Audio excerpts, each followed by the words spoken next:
It's beginning to look a lot like Christmas everywhere you go.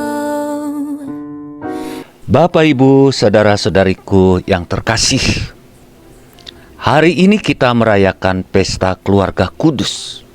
Yesus, Maria, Yosef menjadi satu melalui kasih yang mendalam di antara mereka. Tentu mereka bisa menjadi contoh bagi keluarga-keluarga Kristiani. Dan bagaimana kabar Bapak Ibu, saudara-saudariku?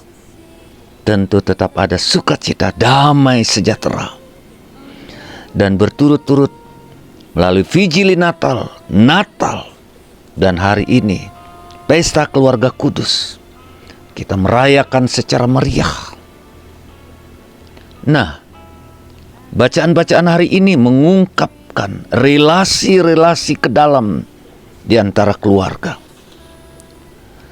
Bacaan pertama yang berbicara tentang Ana yang tidak punya anak. Melalui doanya yang kuat, dia mohon kepada Tuhan dan dia mendapatkan anak. Ini adalah suatu anugerah besar dari Allah baginya. Karena itu ia persembahkan kembali kepada Tuhan agar anak ini menjadi pelayan Tuhan. Dan bacaan kedua mengingatkan kita bahwa kita ini adalah anak-anak Allah, keluarga Allah. Bapak, Ibu, saudara-saudariku yang terkasih, sejak Yesus berumur 12 tahun, keluarga mereka membawa Yesus ke bait Allah untuk merayakan pesta Paskah Yahudi. Ketika kembali, orang tua mendapatkan Yesus kok tidak ada bersama mereka. Maria dan Yosef pikir Yesus ada di belakang bersama teman-temannya. Dan ternyata tidak. Baru sadar ketika mereka sampai di rumah, Yesus ternyata tidak ada. Tentu ini sangat menyedihkan karena perjalanan yang jauh. Dan bagi orang tua, anak ini masih kecil. Dan ini anak satu-satunya. Dan dalam perjalanan jauh sekarang dia tidak ada lagi bersama. Di mana dia? Maria dan Yosef tentu sangat gelisah. Karena itu dia kembali ke Yerusalem. Dan ketika tiba di Yerusalem, Maria dan Yosef menemukan Yesus sedang berdiskusi di bait Allah di antara alim ulama, ahli kitab suci. Yesus yang masih kecil duduk bersama mereka. Dan semua yang ada di bait Allah itu sangat heran. Anak masih kecil, masih umur 12 tahun. Kok cekatan sekali menjawab pertanyaan-pertanyaan yang ditujukan kepadanya. Ketika Yosef dan Maria menemukan Yesus di bait Allah, senang campur gembira tentunya, tetapi juga was-was. Karena itu Maria berkata kepada Yesus, "Nak, mengapa kau lakukan ini? Kamu gak lihat bagaimana kami berdua pusing memikirkan ini. Kami kembali lagi ke tempat ini untuk mencarimu." Yesus balik. "Kenapa Bapak Mama mencari aku? Tidak tahukah Bapak Mama aku harus ada di rumah Bapakku?" Tambah tidak mengerti Maria. Jawaban Yesus membuat Maria dan Yosef seperti disambar geledek.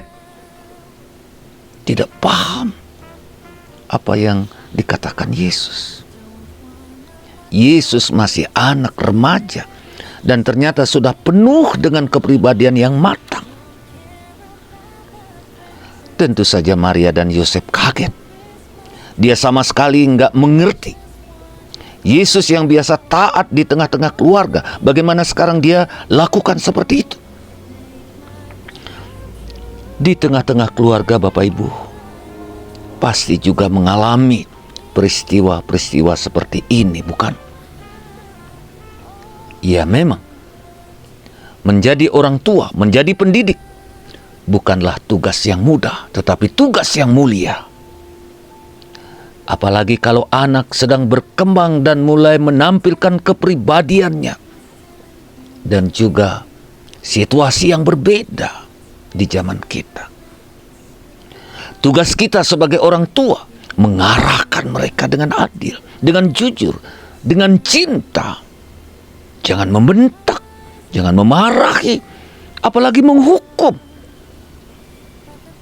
Kita harus menghormati dan kita harus sadar mereka mengungkapkan kepribadiannya berbeda dengan kita.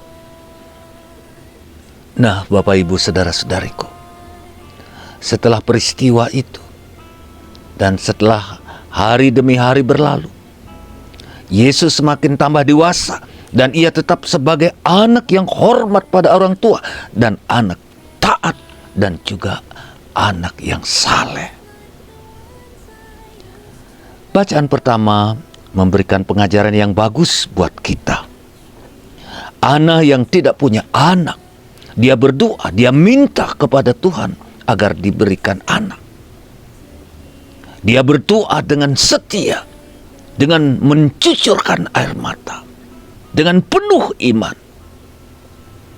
Tuhan mendengarkan doanya. Dia mendapat anak laki-laki. Dia memberikan nama Samuel, yang artinya Tuhan mendengarkan. Bapak Ibu saudara-saudariku yang terkasih, setelah berumur 3 tahun, Ana membawa anak ini ke bait suci, menyerahkan si anak pada bimbingan Eli. Tentu kita pikir aneh, anak masih kecil. Ana yang tidak punya anak, dia minta Tuhan dan Tuhan memberinya. Dan setelah mendapatkan anak, dia serahkan kepada Tuhan. Ana mengerti. Dengan menyerahkan anak kepada Tuhan, dia tidak merasa kehilangan. Malah dia diberkati. Ini pelajaran menarik bagi kita. Memang Bapak Ibu saudara-saudariku, anak merupakan karunia yang luar biasa dari Tuhan.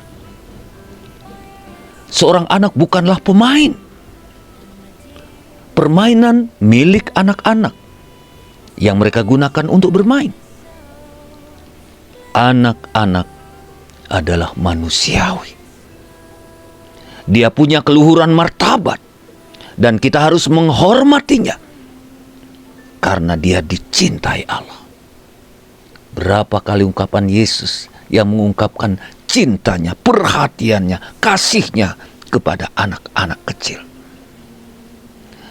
Bapak Ibu saudara-saudariku, sebagai orang tua, kita mesti sadar, anak bukanlah milik Anda.